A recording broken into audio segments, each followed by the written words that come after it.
पण इथे धडधडीत मोबाईल हातात घेऊन नग्न सेल्फीज काढण्याचा प्रकार घडलेला आहे। त्यामुळे या मुलींना सुद्धा ती जाणीव असायला पाहिजे होती की आपण नेमकं करतोय काय। नमस्कार मित्रांनो, मी हेमंत। मित्रांनो, मागच्या एका व्हिडिओत आपण बघितलं की अमरावतीतील परतवाड्यातील आयान शेख या तरुणाने कसा 180 मुलींचा घात केला, त्यांना फसवलं आणि त्यांच्यासोबत अश्लील व्हिडिओ आणि फोटो काढून ते व्हायरल केले। हा पूर्ण मुद्दा जो आहे तो आपण मागच्या व्हिडिओत बघितलाय। अगदी थोडक्यात सांगतो की हा आयान शेख आणि त्याचा एक मित्र हुजेर यांच्यामध्ये चॅलेंज लागली होती की कोणाचा बॉडी काउंट जास्त। या चॅलेंजमध्ये जिंकण्याच्या चढाओढीत यांनी मुलींना फसवलं, त्यांना लॉजवर मित्राच्या रूमवर नेलं, त्यांच्यासोबत अश्लील व्हिडिओ काढले, अश्लील फोटो काढले। हे फोटो आणि व्हिडिओ ते एकमेकांना दाखवायचे आणि माझा काउंट किती झाला हे सांगायचे। त्यानंतर पैशांवरनं या दोघांमध्ये मित्रांमध्ये काही वाद झाला आणि मग रागाच्या भरात हुजेरने आयानचे काही व्हिडिओ लीक केले आणि हा सगळा प्रकार उघडकीस आला। आयानला अटक केलेली आहे, पुढचा तपास सुरू आहे। पण त्या मुली, त्यांचं आयुष्य हे बर्बाद झाल्यासारखंच आहे। पुढे या बाबतीत आपण अजून चर्चा करणारच आहोत। पण आजच्या या व्हिडिओमध्ये या मुली आयान शेख कसा फसवायचा, त्या मुलींना कसं इम्प्रेस करायचा, कसं आपल्या जाळ्यात ओढायचा, कुठल्या गोष्टींचा वापर करायचा आणि या मुली सर्व काही विसरून अगदी या मूर्खाकडे कशा जायच्या आणि कशा फसायच्या, हे सगळं आपण या व्हिडिओतून बघणार आहोत। मित्रांनो, अमरावतीतील परतवाड्यातील आयान शेख 19 वर्षाचा हा टवाळ मुलगा, या मुलाने आपल्या मित्रासोबत चॅलेंज लावली मुलींना फसवण्याची। मग हा आयान शेख सोशल मीडियाच्या माध्यमातून काही मुलींसोबत संपर्क साधत होता। आता आयान शेख हा तसा रील स्टार म्हणण्याच्या लायकीचा नाहीये, पण सतत दिवसभर रील्स बनवत राहायचा। रील्स बनवायच्या, त्या सोशल मीडियावर टाकायच्या, फोटो काढायचे, ते सोशल मीडियावर टाकायचे।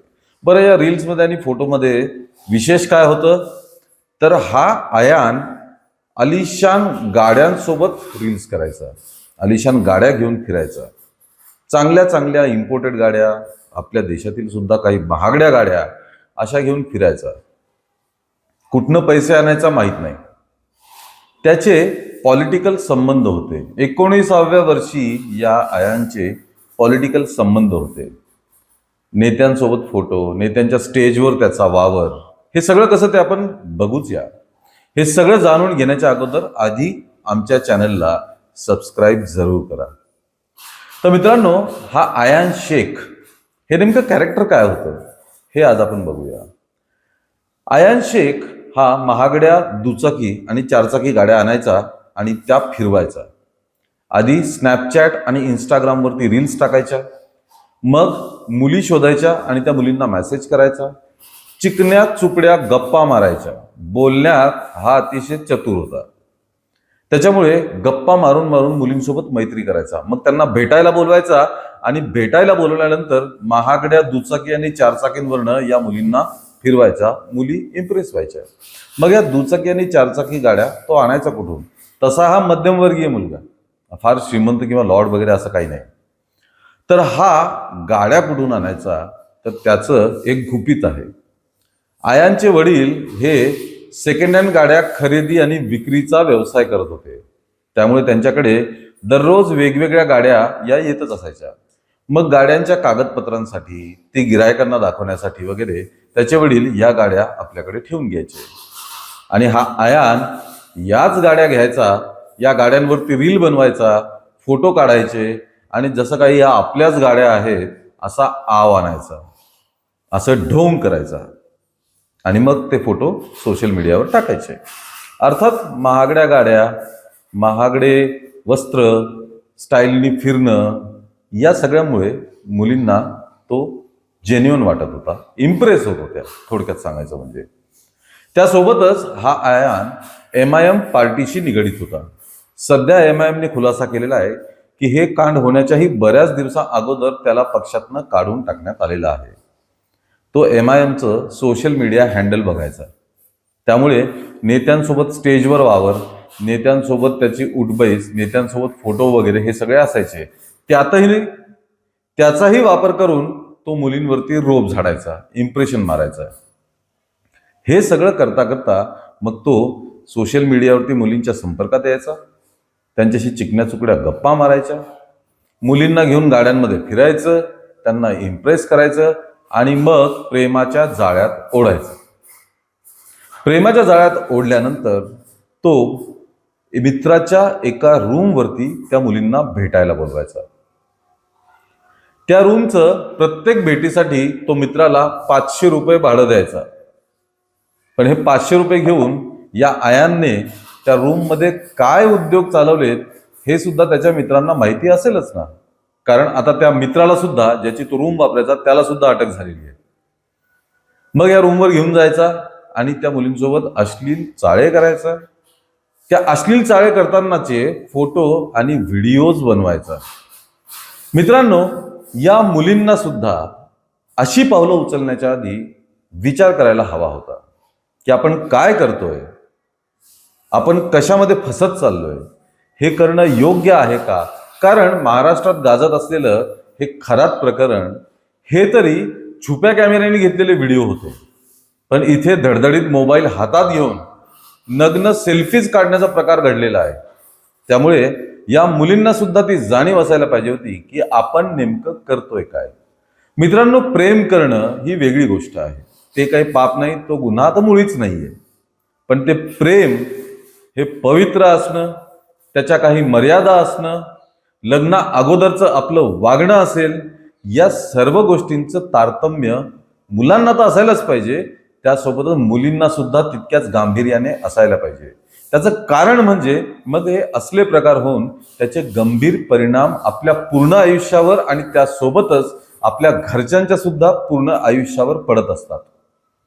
त्यामुळे चूक कोणाची आहे हा आपलं मत झालं. ज्याने गुन्हा केलाय त्याला शिक्षा होईलच, पण घटनेचं गांभीर्य ओळखून आपण सुद्धा स्वतःच्या सुरक्षिततेचा प्रथम आपणच विचार करायला पाहिजे.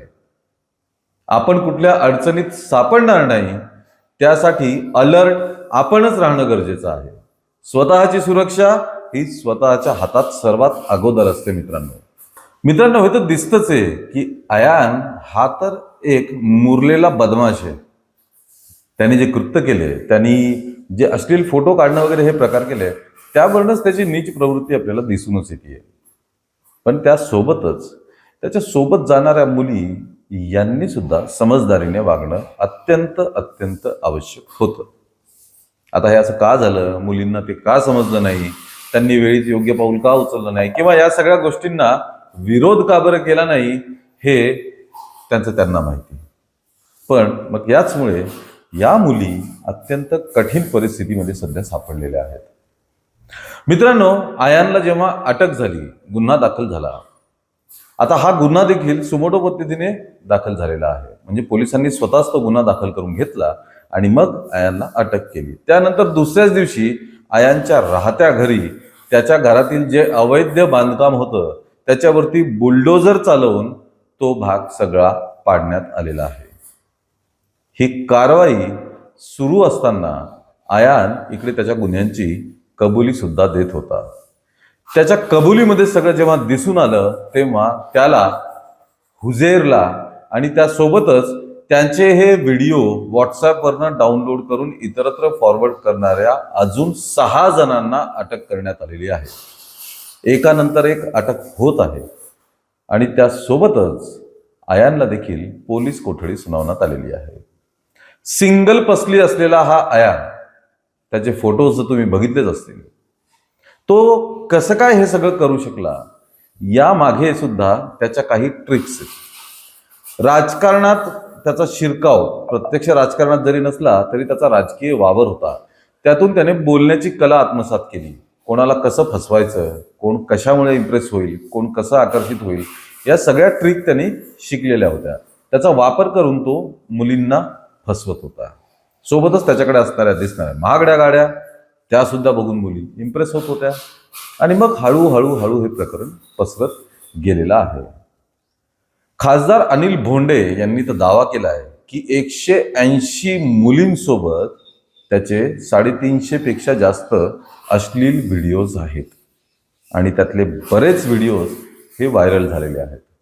आता यामध्ये विक्टिम समोर येत नाहीयेत, म्हणजे ज्या पीडिता आहेत त्या समोर येत नाहीयेत, ही या तपासातील सर्वात मोठी अडचण आहे.